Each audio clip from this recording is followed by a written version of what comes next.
எங்கேயோ ஊருக்கு போறேன்னு சொல்லிட்டு என்ன இவன் வீட்டு வாசல்ல வந்து நிக்கிற? இல்லப்பா, இந்த ஆள் அன்னைக்கு எதுக்கோ சரிப்பட்டு வர மாட்டேன்னு என்ன போட்டு அடிச்சான். எனக்கு மனசு உளைச்சலாவே இருந்துச்சு. சரி ஊருக்கு போறதுக்குள்ள அந்த ஆள்கிட்ட கேட்டு போலான்னு வந்தா சொல்லவே மாட்டேங்கிறான் பாட்டாளு. ஏன் முனியாண்டி, என்னடா ஓனாண்டி? என் பையன் எல்லா விஷயத்துக்கும் சரிப்பட்டு வருவான். என்னடா அது விஷயம்? ஓனாண்டி, ஓ மகன் அந்த விஷயத்துக்கு சரிப்பட்டு வர மாட்டான்டா. இல்ல, என் மகன் எல்லா விஷயத்துக்கும் சரிப்பட்டு வருவான். அறிவு கேட்ட ஓனாண்டி. அதுக்கா? ஆஹா, நம்ம அப்பனும் அவன் கூட சேர்ந்து நம்மள அடிப்பான் போல் இருக்கேன்.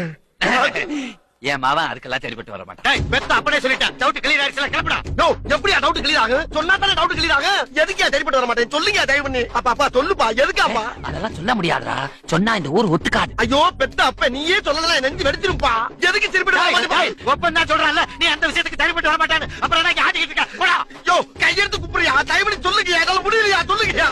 டேய், ஒரு பெரிய விஷயம் சொல்லிட்டு இருக்கல, நீ அதுக்கு சரிப்பட்டு வர மாட்டே, சரிப்பட்டு வர மாட்டேன். அப்புறம் ஏன்டா உயிரை வாங்குற? புறப்பட முதல்ல போடா.